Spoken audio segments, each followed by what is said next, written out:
好啦，歡迎各位嚟到在商言商啊，第3集咯喎，Alan 啊，第三集啦，幾快有第三集係啦啦！我哋呢個節目好似啱啱開始冇耐嘅啫，都已經第3集啦。咁就嗱，之前咧都分享過我同你嘅一啲創業嘅經驗啦。咁嗰啲就係我哋純粹經驗分享啦。但係你都即係睇過一啲嘅書啦，咁嗰啲書就都係講關於啲創業之道啊，點樣創業啊咁樣噶嘛。咁可唔可以同大家分享下啲我咁講啦，多一啲真係理論性嘅啦，理論性嘅一啲嘅有啲咩嘅階段啊？喺初創嘅時候咧，有啲咩階段咧係會面對到嘅？不如你同大家傾下，大家講下好唔好啊？OK，咁初創嘅話就真係會有好多唔同嘅難關嘅。咁不如我哋分開就話有唔同嘅難關啦。咁唔代表每個人都會遇到呢啲嘅難關，只係咧你係一間初創公司，有好大機會會遇到，而且有啲一類難關會唔會係哇真係好難過定點樣？但係其實點難都好嗱，實有辦法。即係關關難過就關關過咁啦。咁一定係嘅，咁只係話你會唔會堅定自己想做嗰樣嘢，而係去過到嗰一關咯。咁其實過到嗰一關，唔代表你一定係平平安安、相安無事，因為你過完一關就會有下一關嘅啦。可能仲金嘅一關係嘛？難關我成日都講，難關唔使怕，因為你會過到一個難關，就係等於你有成功嘅機會啦，係邁向成功之道啦。係啦，係啦，所以就一定係會有機會遇到嘅。嗱，咁我哋可以講話，即係通常第一關好多人都會遇到噶啦。或者有一啲有背景嘅人未必會。當然啦，即係嗰個如果係啊李嘉誠嘅仔嘅，即係李澤楷嘅李澤楷。係啦，咁樣我哋細地初創嘅公司成日都會遇到資金嘅。係咪？一定噶啦！你一初創好多嘢，乜嘢都係錢。如果你要開鋪啊，要租地方啊，一簽咗份租約，你就開始剔緊噶咯，開始要灌水入去喎，交租啊、燈油火蠟啊、乜乜物物啊。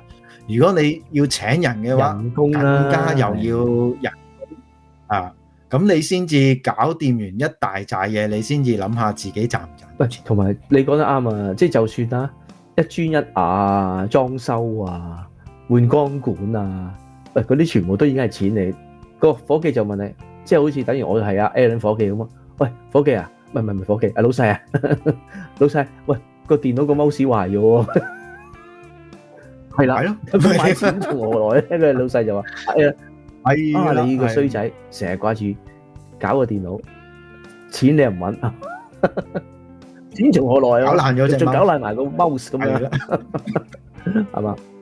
咪就係咯，所以呢啲嗱即係咁講，又唔係話一定係但係即係你要 set up 一盤生意，咁你自己做老闆嘅你投資落去嘅金錢同埋時間，呢一樣都係定咗噶嘛。咁 part of 其實你啲工具嘅嘢，你係 part of 你嘅投資嚟嘅，咁樣就咁你俾啲好嘅嘢大家用得耐嘅，咁咪抵翻喺度咯。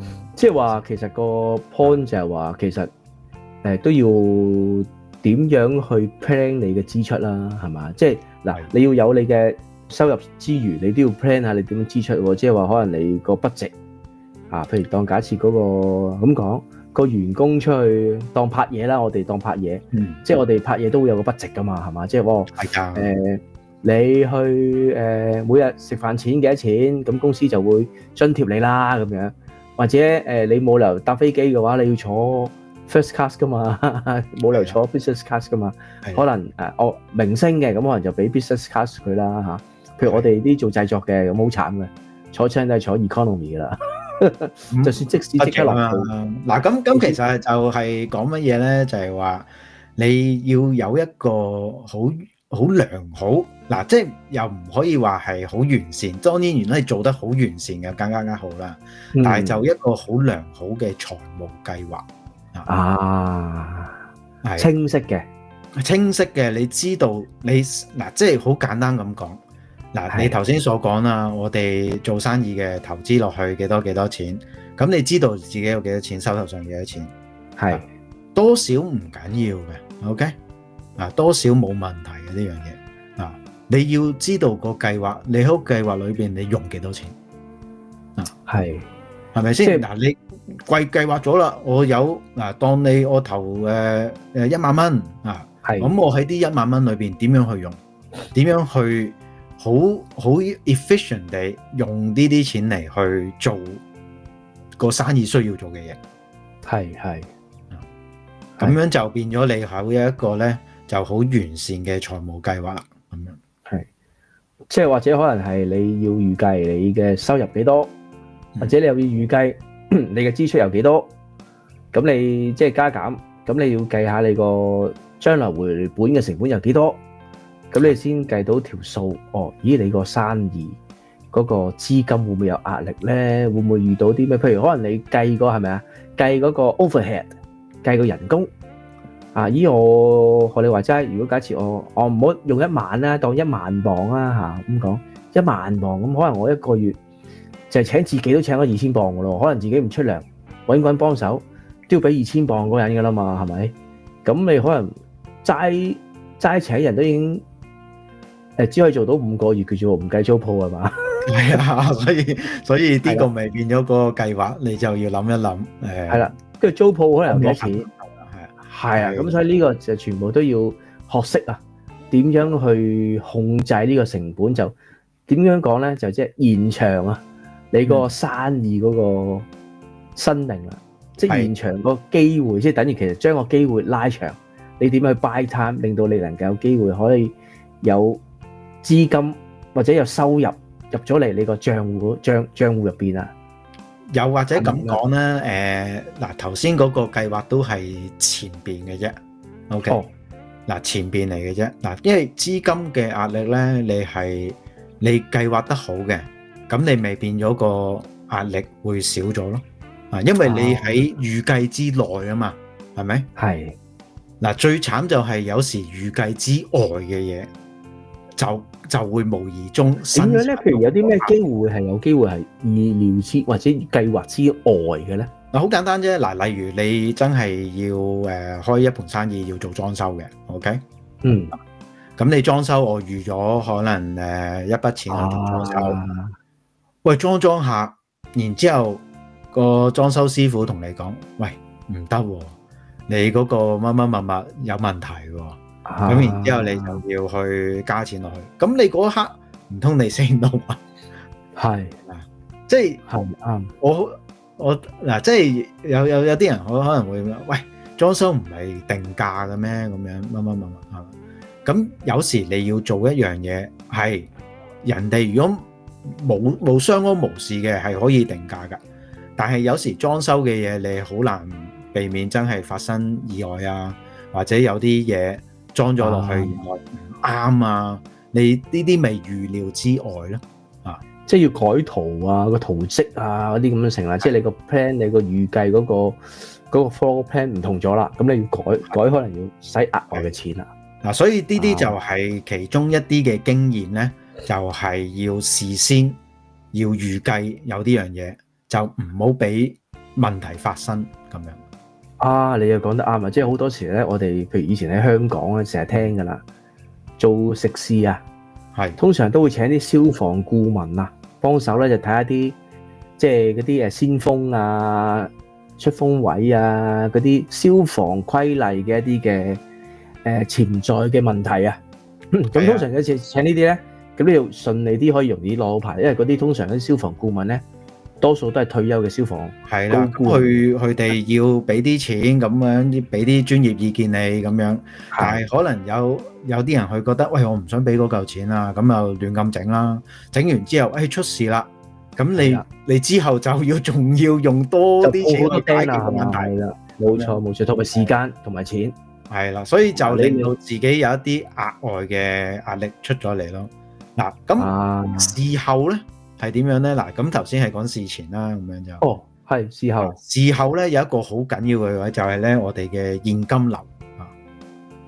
係啦，因為 cash flow 咧都真係對於一個生意嚟講係好緊要嘅啊。係咁點樣都好，你個現金流動資金咧多唔多啊？同埋要點樣去運用啊？呢樣嘢就係同你嗰個財務計劃咧係好相關嘅嘢嚟嘅。咁關唔關關唔關就係話你第二點嗰樣嘢事啦，就係話嗰個市場定位，即係話會唔會有機會去揾到錢嗰樣嘢，關唔關事咧？會唔會同係有相關聯嘅咧？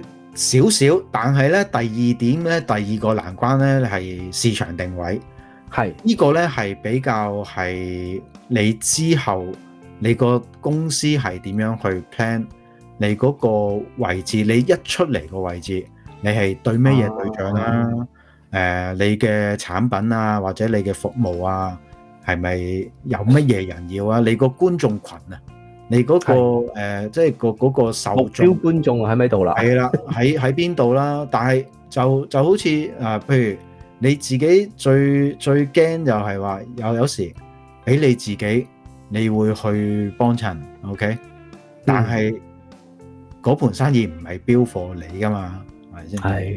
係唔係俾你受嗰個係邊個咧？你要大眾啊嘛，係咪先？係啦，冇錯，你要迎合大眾嘅需要。係啦，所以就話。有時就會覺得，喂，我諗到一樣嘢係我自己好 buy 嘅，無敵嘅，天下無敵。係啊，你好 buy 啫，你其他人 buy 唔 buy 啊？係咪先？你有冇即係問晒問10個，原來得2、3個 buy 嘅，咁就咁你已經大鑊啦。咁你咪變咗嗰件事原來係好少受眾群嘅。咁你少受眾群，你無意之咪少咗生意咯，咁樣。啱，即係同個資金嗰個流動性有分別啦。即係話，如果你資金充裕嘅，資金流動性強嘅，咁你亦都可以 overcome 到或者守到你嗰個，即係可能市場其實原來你唔係咁迎合到大眾嘅嗰樣嘢啦，即係直頭可以多啲時間去守啦。亦都係咁樣，就咁講咧，你可以話係，因為好多生意都會有競爭對手噶嘛，咁你競爭對手做嘅嘢同你做嘅嘢係有咩分別咧？即係如果大家都係做同一類嘅嘢，即係變咗個受眾可以有選擇啦。咁個受眾點解要揀你嗰個生意，唔係揀人哋個生意咧？咁呢個就係大家去點樣去定到一個位置，話喂，你嗰個係好嘅係你點樣去令到人哋覺得你嗰個優點係喺度嘅？咁呢個就好有幾樣嘢就牽涉到，譬如你 marketing 啦，你嘅 service 嘅制度啦、態度啦，係啦，即係你為人哋去幫襯你，人哋有冇好嘅 feedback 俾翻你啦，或者會唔會人哋幫襯你之後，佢覺得哇好啊，我想介紹多啲人俾你啊，係咪啊？咁你咪變咗呢一樣嘢，你就可以有個叫做我哋成日華人講嘅口碑啦，呢樣嘢。嗱咁樣咧 ，Alan 嗱，其實咧就總共有4點嘅，而家已經講咗2點都講咗咁精彩啦。咁不如咁咧，我哋留翻下一個星期再講埋另外嗰2點。好啊，咁啊，大家可以慢慢去消化咗頭2點先。好啊。如果即係想睇嘅，就麻煩留翻下個星期，下個禮拜再等第3、第4點。好，今個星期唔該晒 Alan 先 ，thank you，好，拜拜，拜拜。